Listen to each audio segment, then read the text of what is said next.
Okay. चला आपण आपल्या पॉइंटला सुरुवात करणार आहोत आज. आपला पॉइंट चालला होता sexual reproduction in human beings. Okay.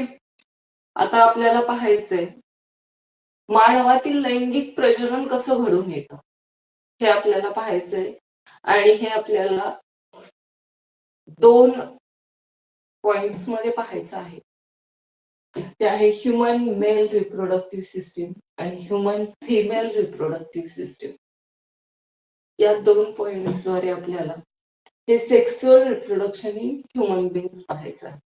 कारण की जे रिप्रोडक्शन घडून येतं सेक्सुअल रिप्रोडक्शन ह्युमन बीइंग्स मध्ये, तर त्याच्यासाठी आपल्याला मेल रिप्रोडक्टिव्ह सिस्टीम पण लागते आणि फिमेल रिप्रोडक्टिव्ह सिस्टीम पण लागते. तरच काय घडून येतं सेक्सुअल रिप्रोडक्शन घडून येत असतं. ओके. मग आता हेच आपल्याला पाहायचं आहे. आपण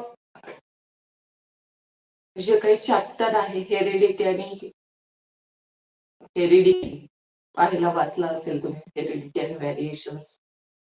तर त्यामध्ये आपण पाहिलं होतं एक्स वाय चे सेक्स क्रोमोसोम्स असतात.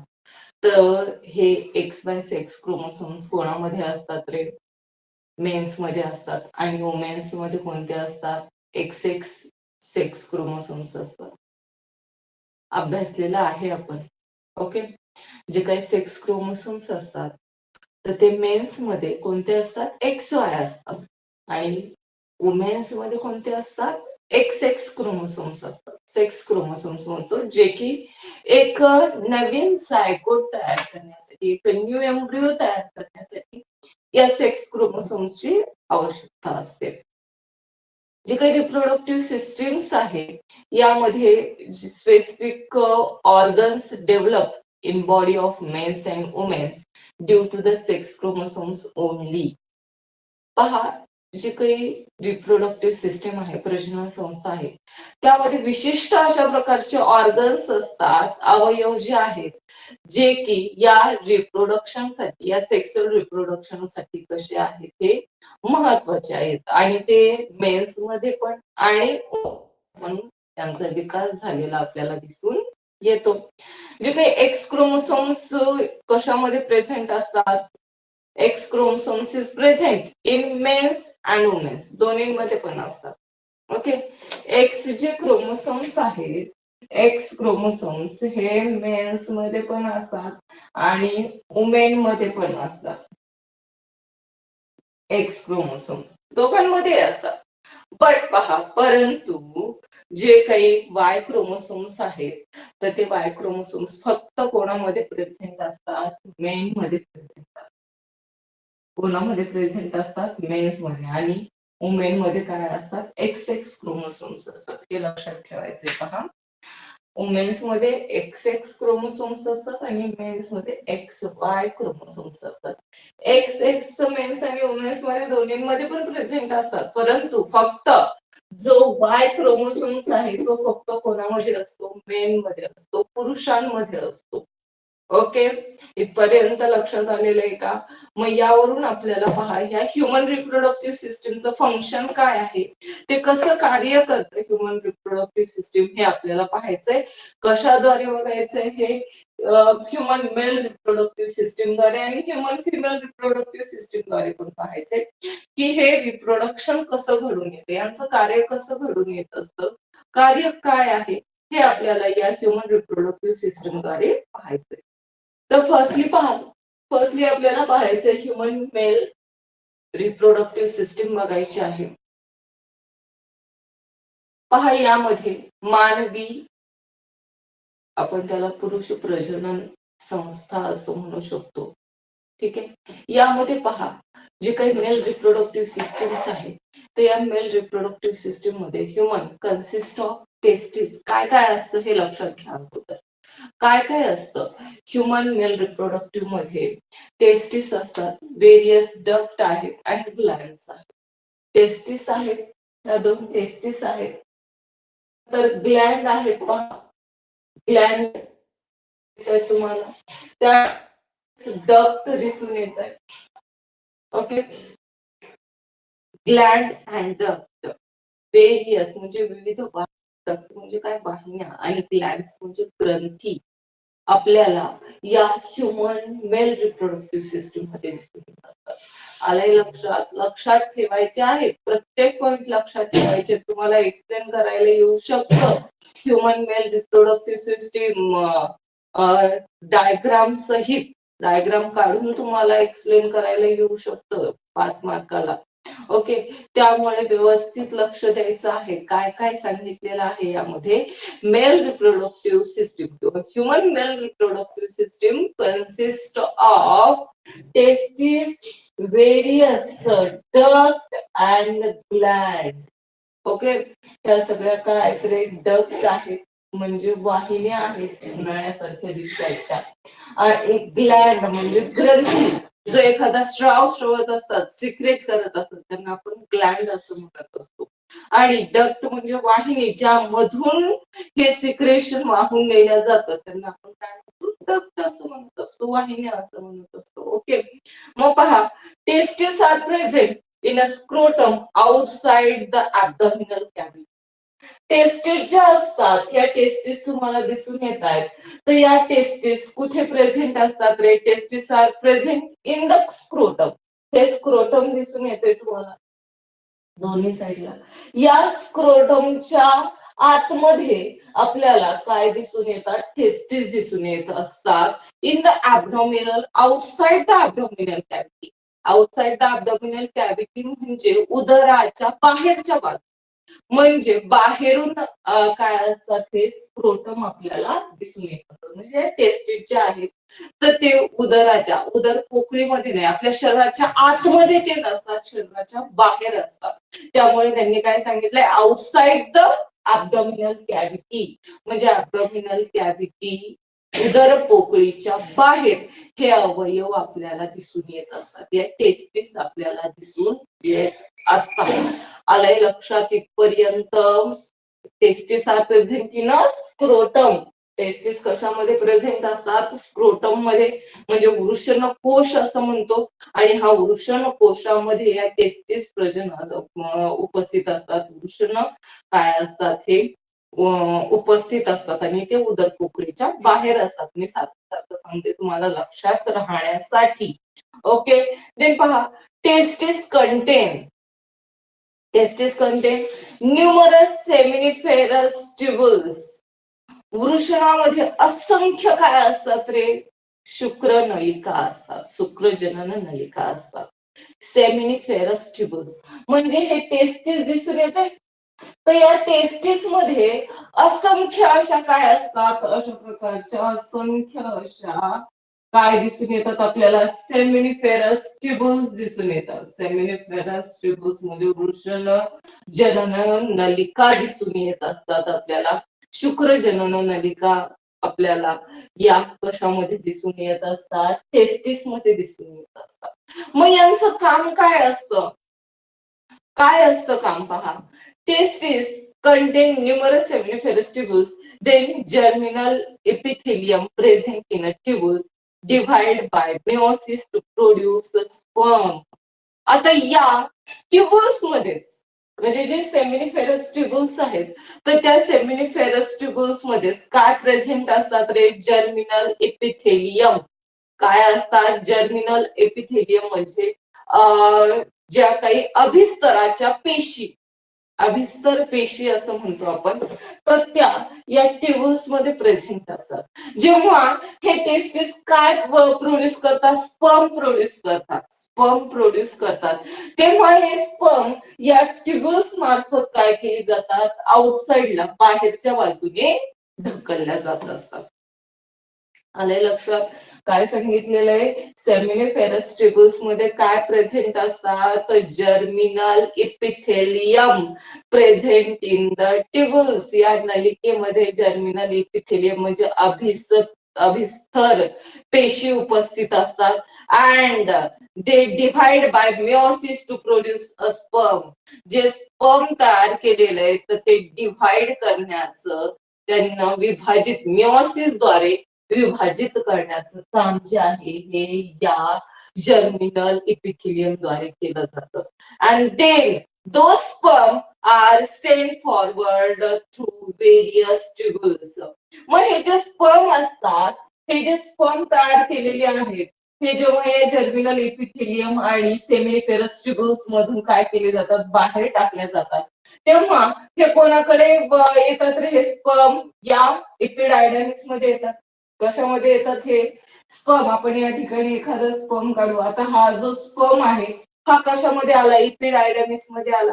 मग या इपिडायडॅमिस द्वारे हा पुन्हा पुश केला जातो पुढे. पुश केल्याच्या नंतर हा कुठे आला रे? कशामध्ये आला? व्यास डेफरन्स मध्ये आला. व्यास डेफरन्स मधून पुन्हा त्याला काय केलं जातं? पुश केलं जातं पुढे. ओके, हे कशा कशामधून गेलेला आहे हा पहा. Send forward to the various tubules. मग त्यांचा सिक्वेन्स कसा आहे? सिक्वेन्स पहा. हा जो स्पर्म आहे हा कशा कोणकोणत्या नलिकेद्वारे जातो, तर त्याचा सिक्वेन्स पहा कसा आहे. Those tubules is as rated testis, vas efferens, epididymis, vas deferens, ejaculatory duct and urinogenital duct. पहा या ठिकाणी जे ऍटेरेट टेस्टिस आहे, व्यास एफेरन्स आहे, तर हे सगळे कशामध्ये आहेत? या टेस्टिस मध्ये आहे. मग या टेस्टिस मधून कशामध्ये जातात? इपिडायडॅमिस मधून. अगोदर कसा क्रम आहे? ऍट रे काय? As rated testis. कशामध्ये? As rated testis. त्याच्यामधून कुठे जाईल? व्यास एफरन्स मध्ये. अपवाहिनी असते याच्यामध्ये टेस्टिस मध्ये. त्यानंतर एपिडायडॅमिस अधिवृषणामध्ये जात असतं, हे एपिडायडॅमिस आहे. त्यानंतर तो पुश केला जातो. पुश करून कशामध्ये जाईल? हा व्यास डेफरन्स आहे. ओके, या व्यास डेफरन्स म्हणजे शुक्रवाहिनीमध्ये जातो.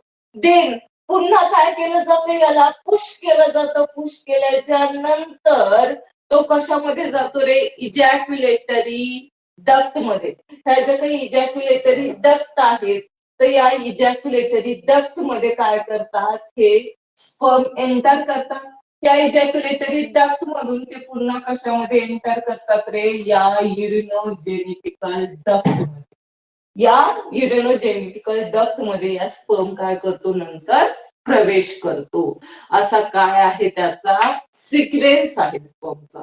आले लक्षात कसा सिक्वेन्स आहे तो? As rated testis, then Vyas efferens, epididymis, then vas deferens, then ejaculatory duct, and the lastly urinogenital duct. यामध्ये तो एंटर करतो. The sperm are pushed forward from one duct to next. They become mature and able to fertilize the ovum.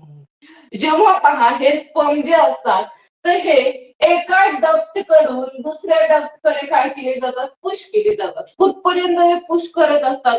जोपर्यंत हा sperm कसा होत नाही? Mature होत नाही. कसा होत नाही? मॅच्युअर, परिपक्व होत नाही. जो की तो एखाद्या ओव्ह्यूमला काय करेल? फर्टिलाइज करण्याइतपत तो मॅच्युअर होत नाही. तोपर्यंत हे डक्ट काय करतात? एका डक्ट मधून दुसऱ्या डक्ट मध्ये त्यांना पुश केलं जातं. Push this sperm from one duct to the next. Okay, and they become mature. त्यानंतर ते कसे होतात? मॅच्युअर होतात and able to fertilise the ovum. आणि जेव्हा हे या पेनिसद्वारे काय होतात? बाहेर पडतात, तेव्हा ते एखाद्या ओव्ह्यूमला म्हणजे जी अंडपेशी असते, जी वुमेन्स मध्ये असते, फिमेल रिप्रोडक्टिव्ह सिस्टीम मध्ये असते, तर त्या ओव्ह्यूमला फर्टिलाइज करण्यासाठी हा जो स्पर्म आहे हा मॅच्युअर झालेला असतो. देन पहा, जे seminal vesicle secrete this secretion in ejaculatory duct, whereas prostate gland and Cowper's gland secrete their secretion in urinogenital duct. आता या ठिकाणी पहा, त्यांनी इथपर्यंत आणलेलं तर त्यांचा सिक्वेन्स सांगितला स्पर्मचा. पण जेव्हा हे स्पर्म काय होत असतात? या सेमिनल वेसिकल्स मध्ये मधून जात असतात. कशामधून? हे आता इथून तर प्रवेश करणार आहेत की नाही? असं गेल्याच्या नंतर त्यांचा सिक्वेन्स असा असं पुश केल्याच्या नंतर इथे ओके. मग हे स्पर्म जेव्हा सेमिनल वेसिकल्स मध्ये येत असतं तेव्हा ते काय सिक्रेट करतात? Secrete their secretion in ejaculatory duct. पहा, हे स्पर्म इथून आल्याच्या नंतर कुठे जातात रे? या इजॅक्युलेटरी डक्ट मध्ये जातात. मग या सेमिनल वेसिकल्स ज्या आहेत, तर या सेमिनल वेसिकल ही ग्लँड आहे, ती काय करते? तिचं सिक्रेशन सिक्रेट करते. म्हणजे तिचा जो स्राव आहे, या सेमिनल वेसिकलचा जो स्राव आहे, ती कशामध्ये सिक्रेट करते? इजॅक्युलेटरी डक्ट मध्ये सिक्रेट करते. कशामध्ये सिक्रेट करते? इजॅक्युलेटरी डक्ट म्हणजे स्खलन ग्रंथी असतात. तर या स्खलन ग्रंथी इजॅक्युलेटरी डक्ट म्हणजे शुक्राशयामध्ये हा स्राव श्रवतात. यामधून काय केलं जाईल? एखादा स्राव जो आहे हा काय केला जातो? या इजॅक्युलेटरी डक्ट मध्ये सिक्रेट केला जातो. त्यानंतर हे जे काही स्पर्म आहे हे पूर्ण पुश केली जातात युरिनोजेनेटिकल डक्ट मध्ये. मग या युरिनोजेनेटिकल डक्ट मध्ये सिक्रेट पुश केल्याच्या नंतर आता कोणकोणत्या ग्लँड आहेत बरं या ठिकाणी? प्रोस्टेट ग्लँड की आहे, प्रोस्टेट ग्लँड आणि काउपर्स ग्लँड. ह्या ज्या दोन ग्लँड्स आहेत, prostate gland and Cowper's gland, they are secrete their secretion in a urinogenital duct. त्या स्वतःचा जो स्राव आहे हा डायरेक्टली कशामध्ये सिक्रेट करतात? या युरिनोजेनिकल डक्ट मध्ये सिक्रेट करतात. Okay, prostate gland and Cowper's gland secrete their secretion in urinogenital duct. या शुक्राशयामध्ये काय करत असतात? काउपर्स ग्लँड आणि पुरस्थ ग्रंथी म्हटलं जातं त्यांना. तर या श्राव जे काही युरिनोजेनिटिकल डक्ट आहे यामध्ये सिक्रेट केल्याचं आपल्याला दिसून येत असतं. Then semens is a form of sperms and secretion of all these glands. हे सर्व स्राव आणि शुक्राणू काय होतात रे? मिळून एक वीर्य तयार होतं आणि हे वीर्य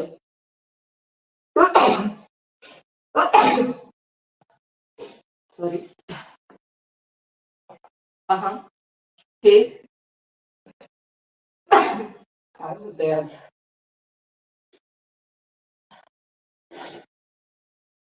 थोडी सर्दी झाल्यासारखं वाटते, त्यामुळं शिंका येत आहे. ओके, पहा या ठिकाणी semens is a form of a sperms and secretion of all the gland. या ठिकाणी सेमन तयार होतं. या ठिकाणी काय तयार होतं? या युरिनोजेनिटिकल डक्ट मध्ये सेमन तयार होतं. सेमन म्हणजे काय? वीर्य तयार होतं. आणि हे वीर्य कशाचं मिळून तयार होतं रे? हे स्पर्म्स म्हणजे एकच स्पर्म नसतो, त्यामध्ये खूप सारे स्पर्म असतात. 2 to 4 मिलियन स्पर्म्स असतात एका वेळेला. एका वेळेला 2 ते 3 मिलियन्स लाखो असे काय असतात? स्पर्म्स रिलीज केली जातात. आणि हे स्पर्म्स कशा सोबत मिक्स होतात? हे जे काही ग्लँड्स द्वारे सिक्रेट केलेला जो सिक्रेशन असतं, तर ते सिक्रेशन आणि स्पर्म्स हे काय होतात? एकत्रित होतात आणि त्यामधून काय तयार होतं? एक सेमन तयार होतं, वीर्य तयार होतं. And this semen ejaculated out through the penis. हे जे सेमन आहे, वीर्य जे तयार झालेले ते हे पेनिस द्वारे काय केलं जातं? आउट ऑफ द बॉडी म्हणजे शरीराच्या किंवा पेनिस द्वारे बाहेर टाकल्या जातं. And all the organ of a male reproductive systems are pair except urinogenital duct, penis and scrotum.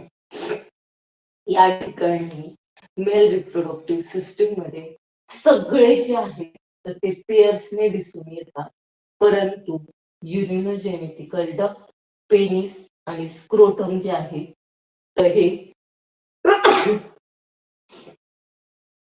हे आपल्याला पेअर मध्ये दिसून येत नाही, हे सिंगलच असतात.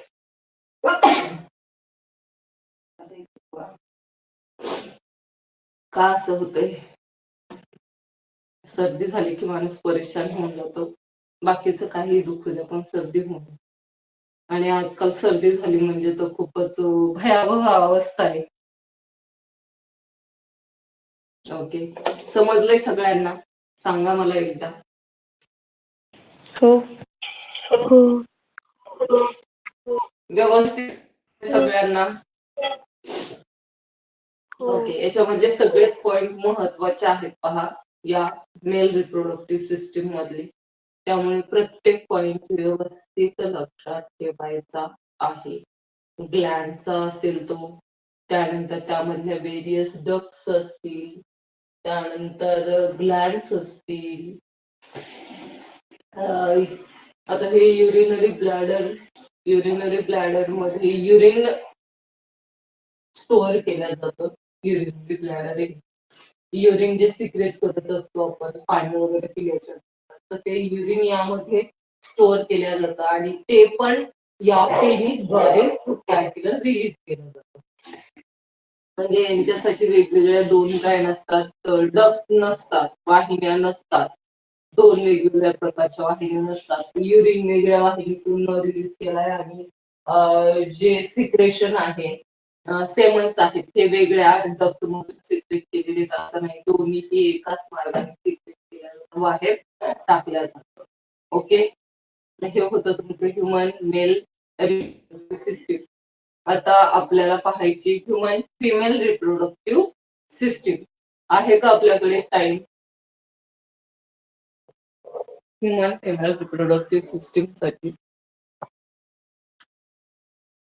ओके, असू द्या, आपण उद्या पाहू ही ह्युमन फिमेल रिप्रोडक्टिव्ह सिस्टीम. आज आपण एवढं स्टॉप करू. ओके, चला सर्वांना बाय.